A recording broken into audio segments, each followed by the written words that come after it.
Hello everyone, कैसे हैं आप सब। उम्मीद है कि आप सब ठीक ठाक होंगे, स्वस्थ होंगे और अपनी पढ़ाई अच्छे से कर रहे होंगे। जैसा कि आप सभी जानते हैं कि हम उपसर्ग कर रहे हैं, उपसर्ग की प्रैक्टिस कर रहे हैं। तो आज ये हमारी सेकंड क्लास है, तो आज हम इसको करेंगे। कल हमने मोस्टली जो तत्सम उपसर्ग थे वो कर लिए थे। आज हम करेंगे हिंदी के, जितने इस बुक में दिए गए हैं उतने आज हम करेंगे। तो हिंदी का पहला उपसर्ग है हमारा ए। ऐसे देखिए, अचेत, अजान, अलग, अथाह, अछूत, अछूता, एकाज, एपच, अटल। सभी में अलग अलग दिख भी रहा है कि ए उपसर्ग है। ठीक है, नेक्स्ट है अन। अब आप इसमें एक चीज़ नोटिस कर पा रहे हो, जैसे कि कल हमने तत्सम वाले किए थे। जैसे कि हमने कौन सा किया था, उत किया था। ठीक है, किया था ना, उसके नीचे अलंत था। हमने दूर किया, उसके नीचे अलंत था। निर किया, उसके नीचे अलंत था ना। सम किया, उसके नीचे अलंत था।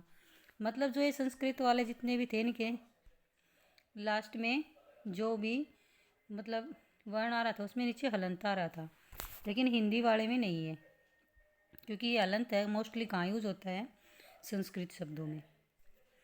तो शायद ये चीज़ आप नोटिस कर पा रहे होगे कि इसमें पूरा अन न पूरा दिया गया है। ठीक है, तो इसे बने शब्द देखिए, अनबन, अनपढ़, अनहोनी, अनजान, अनमोल, अनगिनत, अनमेल, अनहित, अनबूझ, अनखाया, अनदेखा, अनसुना, अनगढ़, अनचाहा, अनकहा। शब्द भी आपको सारे अपने तद्भव रूप में ही मिलेंगे इनसे बनने वाले। ठीक है, आगे देखिए आप क्या है, अध उपसर्ग। अध से क्या बना, अध मरा, अध कचरा, अध खिला, अध पका, अध जला, अध नंगा, अध गला, अध कहा, अध खुला। ठीक है, आगे है नी। ये नी संस्कृत में भी था ना, नी संस्कृत में भी किया था, लेकिन इससे जो शब्द मिलेंगे ना वो मोस्टली हमें तद्भव शब्द ही मिलेंगे। निकम्मा, निहत्ता, निधड़क, निडर, निपूता, निपट। ठीक है, आगे है भर। जैसे कि भरपेट, भरपूर, भरकम, भरसक, भरपाई, भरमार। आगे उपसर्ग हैं विदेशी, जैसे कि अरबी और फारसी के और अंग्रेजी भाषा की, ये देखेंगे हम। अब जैसे देखो अल, अलग ही दिख रहा है ना आपको कि हिंदी भाषा में दूसरी भाषा से आया हुआ शब्द है ये। इसे देखिए, जैसे कि अलविदा, अलबेला, अलमस्त, अलहदा, अलगरज। कम है, कमज़ोर, कम वक्त, कम सीन, कम उम्र, कम अकल, कम खर्च। खुश देखिए, खुश रंग, खुश दिल, खुश मिजाज, खुशबू, खुशहाल, खुशखबरी, खुश नसीब, खुशनुमा, खुश किस्मत, खुशगवार, खुश दिमाग, खुश लिबास और खुश वक्त। सभी में क्या है, खुश उपसर्ग है इनमें। ठीक है, आगे देखिए आप गैर। गैर में जैसे कि गैर जरूरी, गैर हाजिर, गैर कानूनी, गैर सरकारी, गैर कौम, गैर मुमकिन और गैर जिम्मेवार। सभी में अलग से दिख रहा है कि गैर उपसर्ग लगा हुआ है। नेक्स्ट कौन सा है, दर उपसर्ग। जैसे कि दरकार, दरकिनार, दरमियाँ, दरबार, दरअसल, दर हकीकत, दरवेश, दरख्वास्त, दरगुजर। आगे उपसर्ग है ना। ना से देखिए, नालायक, नापसंद, नाचीज, नामुमकिन, नादान, नासमझ, नामुराद, नाकाम, नाबालिग, नाखुश, नापाक, नाइंसाफ, नाकाबिल, नामंजूर, नामर्द, नामाकूल, नामालूम, नाराज, नावाकिफ, नावाजिफ, नावाजिब और नासाद। आप ये भी देख पा रहे हैं कि जो ये शब्द हैं ये सभी विदेशी शब्द हैं। और आगे क्या है, आगे है हमारा बै। बै उपसर्ग, जैसे कि बनाम, बकोल, बदसूरत। ठीक है, बमुश्किल, बै प्लस मुश्किल, बमुश्किल, बदौलत, बखुद, बखूबी, बजाए, बतौर, बदस्त, बशर्ते, बहैसियत, बहैसियत, बतौर, बगैर, बजोर। और नेक्स्ट है बद उपसर्ग, बदहाल, बदहवास, बदबू, बदसूरत, बदनसीब, बदकिस्मत, बदमाश, बदनाम, बदमिजाज, बदचलन, बदतमीज, बदजबान, बदकार, बदजात, बदहजमी, बदइंतजाम, बददुआ, बदनीयत, बदपरहेज, बदसलूक और बददिमाग। तो ये सब क्या थे? अरबी फारसी के। और आगे क्या है? आगे भी यही चल रहे हैं अभी अरबी फारसी वाले ही। आगे उपसर्ग है बा। बा से क्या है? बाकायदा, बाइज्जत, बामुलाहिजा, बाअदब, बावजूद। नेक्स्ट उपसर्ग है बे। बे से क्या बनाया अब? बेदर्द, बेहया, बेशरम, बेवफा, बेखौफ, बेरोजगार, बेचारा, बेपरवाह, बेतरबीब, बेजुबान, बेशक, बेईमान, बेहद, बेअकल, बेखटके, बेहिसाब, बेसमझ, बेजान, बेचैन, बेइज्जत, बेमानी, बेसिर, बेवक्त, बेधड़क, बेडोल, बेलाग, बेरहम, बेवकूफ़, बेसहारा, बेबुनियाद, बेअदब, बेअसर, बेआबरू, एक सेकेंड, क्या है? बेआबरू, बेएतबार, बेकदर, बेकरार, बेकाबू, बेखुदी, बेगम, बेतुका, बेदखल, बेपर्दा, बेबाक और बेहोश। अब एक चीज़ आप देख पा रहे हैं ना कि ये मतलब अरबी फारसी का है बे। तो इससे जो बनने वाले शब्द हैं ये सभी तो हिंदी के नहीं है ना, मतलब हमारे तद्भव तत्सम नहीं है, ये भी तो अरबी फारसी मतलब कि जो विदेशी भाषाओं से आए हुए शब्द हैं। आप अगर एक बार ध्यान से देखेंगे तो ये जो बे उपसर्ग से बने हैं ये सभी के सभी शब्द विदेशी भाषाओं से ही बने हैं, जो हिंदी में आए हैं विदेशी भाषा से। ठीक है।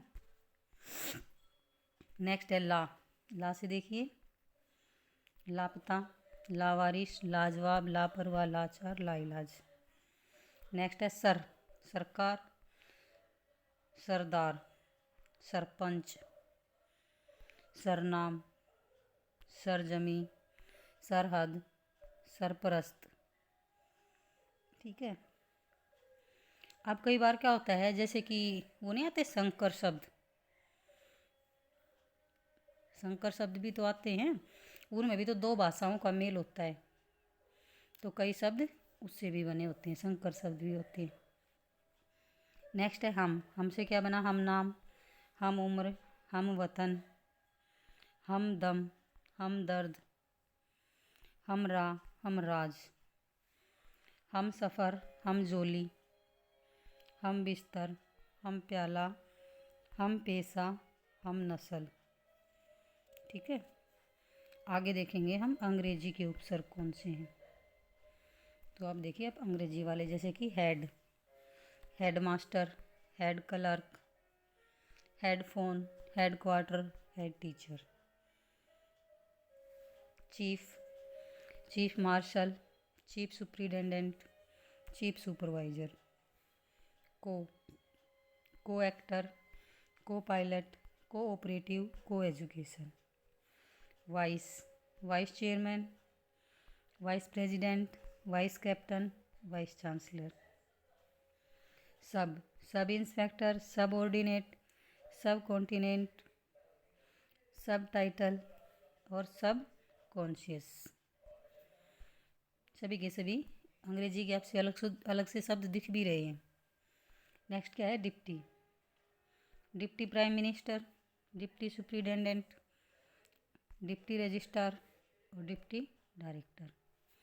दिख रहे हैं ना सभी के सभी की अंग्रेजी के आए हुए उपसर्ग हैं ये। और ये सभी के सभी शब्द अंग्रेजी में यूज होते हैं। अब इसमें अगर कुछ इंपॉर्टेंट दे रखा है तो क्या दे रखा है, जहाँ लिख रखा है कि ध्यान देने योग्य महत्वपूर्ण तथ्य। और जैसे कि कल मुझे भी डाउट था, जैसे कि वो निरुपसर्ग के हम शब्द कर रहे थे ना, लास्ट में कुछ शब्द थे, जैसे कि हमारा क्या था, एक सेकेंड, क्या था, निरोग था, वहीं पे कहीं नीरज था, ठीक है, नीरस भी था उसमें, नीरस, नीरव था, नीरव। तो ये पता है इनमें है ना उपसर्ग तो निर ही है, और हम इनका संधि विच्छेद जब करते हैं ना, जैसे कि हम निरोग का करते हैं, तो निरोग का संधि विच्छेद ये कल वाली वीडियो में हमने किया भी था कि इसके साथ विसर्ग लगे हैं और फिर प्लस करके रोग लिखा है। तो ये विसर्ग संधि का है ना रूल होता है ऐसे। अब ये है ना, ये कोई उपसर्ग नहीं होता, नी उपसर्ग होता है। क्या, जो ये नी है ना, ये उपसर्ग है, ये संस्कृत में भी है और ये हिंदी मतलब हमारी हिंदी भाषा मतलब तत्सम और तद्भव दोनों में है ये नी वाला उपसर्ग। लेकिन ये नी है ना, ये कोई उपसर्ग नहीं होता, ठीक है। इसलिए जो ये सब थे निरोग, नीरस, नीरज, नीरव, इनमें निर उपसर्ग है, लेकिन संधि कौन सी है, ये विसर्ग संधि है। और विसर्ग संधि का ये रूल कहता है जब नी के साथ में न की छोटी की मात्रा और साथ में जब ये विसर्ग होते हैं और प्लस में रे आता है, ठीक है, तो इस जो ये विसर्ग संधि का रूल है ये कहता है कि जो ये न की मात्रा है ये बड़ी हो जाती है।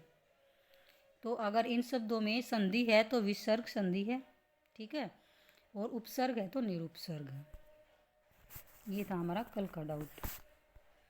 और आज हम देखते हैं कि ये क्या बता रही हैं। अब इसने बताया जैसे कि निर्धन, निराकार, दुर्बल, दुरुपयोग आदि शब्दों का संधि विच्छेद दिखाया गया इसने। जैसे कि नी प्लस धन बना दिया, नी प्लस आकार, दु प्लस बल, दु प्लस उपयोग। तो ये कह रहा है कि इसमें क्रमशः कौन सा मतलब उपसर्ग, तो जैसे कि अब इसमें दिखाया निर्धन, शब्द क्या था हमारा, निर्धन। तो निर्धन की देखो संधि तो अगर करेगा तो ऐसे बनेगी, ठीक है, ये विसर्ग इसके मतलब मात्रा तो न कि यहाँ पे छोटी रह जाएगी, लेकिन जो विसर्ग है ये रे में बदल जाएंगे। और उसमें क्या था, निरोग, निरव, निरस वाले में यहाँ पे रे आया था, और जब यहाँ मतलब नी के साथ में यहाँ पे रे आता है तो ये नी की बड़ी की मात्रा हो जाती है, उसमें वो वाला रूल था, ठीक है। यहाँ विसर्ग रे बन रहा है, ठीक है। तो ये कह रहा है इनमें है ना जो उपसर्ग है जैसे कि निर्धन और निराकार में, तो उपसर्ग तो निर है इनमें, ठीक है, और दुर्बल और दुरुपयोग में दुरुपसर्ग है, लेकिन संधि दोनों में विसर्ग है इनमें चारों में। आगे इसने क्या कहा, इसी प्रकार जैसे कि निश्चल, निष्पाप, निस्तेज, दुष्चक्र, दुष्कर, दुस्तर जो ये शब्द हैं इनका संधि विच्छेद देखिए। इनमें भी सब में क्या है, उपसर्ग। उपसर्ग कौन से हैं, निस और दुस, लेकिन विसर्ग संधि है। विसर्ग किस चीज़ में बदल रहा है, स में बदल रहा है, ठीक है। जैसे कि निष्पाप बन गया, ठीक है, नी प्लस पाप था ना, ये निश्चल बन गया, निश्चल। तो ये यहाँ पे जो विसर्ग हैं वो स में चेंज हो रहे हैं, और यहाँ ऊपर वाले में रे में चेंज हो रहे थे, लेकिन उसमें सिर्फ न की मात्रा चेंज हो रही थी, यही डिफरेंट मतलब फ़र्क पड़ रहा था उसमें, ठीक है। आगे क्या है इसमें, इसी प्रकार पुनर्जन्म, पुनरावृत्ति आदि शब्दों का संधि विच्छेद होगा। जैसे कि पुनः प्लस जन्म, पुनर्जन्म, पुनः प्लस आवर्ती, पुनरावृत्ति, लेकिन उपसर्ग इसमें पुनर रहेगा। संधि विसर्ग संधि है, उपसर्ग पुनर, ठीक है। इसी प्रकार अंतर्मन और अंतरात्मा में अंत प्लस मन और अंत प्लस आत्मा, उपसर्ग कौन सा रहेगा, अंतर। बाकी इसमें क्या बताया है, जैसे कि नी, अब ये नी उपसर्ग होता है, ठीक है, ये वाला नी, लेकिन ये जो नी के साथ में जो विसर्ग आते हैं ये उपसर्ग नहीं होता, ठीक। अब आप देख रहे होंगे जैसे कि नी, ये वाला निस नहीं होता, ये वाला निस नहीं होता, ठीक है। ये विसर्ग संधि में जो चेंज आते हैं उससे बनते हैं, ये वाले दुस, ये वाला दुस भी नहीं होता, मतलब ये वाला से आता ही नहीं, ठीक है। दुस में भी ये वाला से आता है, ठीक है, और निस में भी। और पुनः और अंतः ये उपसर्ग होते ही नहीं हैं, ये उपसर्ग नहीं है। कई बार हमें लगता है कि इसमें ये उपसर्ग होगा, ठीक है। जैसे कि यहाँ इसने बताया गया है निस्तेज, निश्चल, निष्पाप, और इनमें से उपसर्ग है कौन सा, ये वाला निस और ये वाला दुस, ठीक है। ये चीज़ याद रखने योग्य है, आप याद रखेंगे। तो अब हमारे उपसर्ग हो गए हैं कंप्लीट। आगे हम नेक्स्ट क्लास में करेंगे प्रत्यय, ठीक है। प्रत्यय के बाद वाक्यांश के लिए एक शब्द अगर आप चाहते हैं तो ठीक, नहीं तो फिर हम संधि करेंगे पहले। भाई कमेंट करके बता दिया करो प्लीज़ कि भाई आप देख रहे हैं तो आपको कुछ समझ आ रहा है कि नहीं आ रहा है, ठीक है। और आप अपनी ये इच्छा भी बता सकते हैं कि भाई हमें पहले इस चीज़ की प्रैक्टिस करनी है, इस टॉपिक की प्रैक्टिस करनी है। तो हमें तो करने से मतलब है, हम आपकी इच्छा के अनुसार कर लेंगे। और प्लीज़ वीडियो को पूरा देखा करें और वीडियो को लाइक भी करें और कमेंट करके ज़रूर बताएं। Thanks for watching.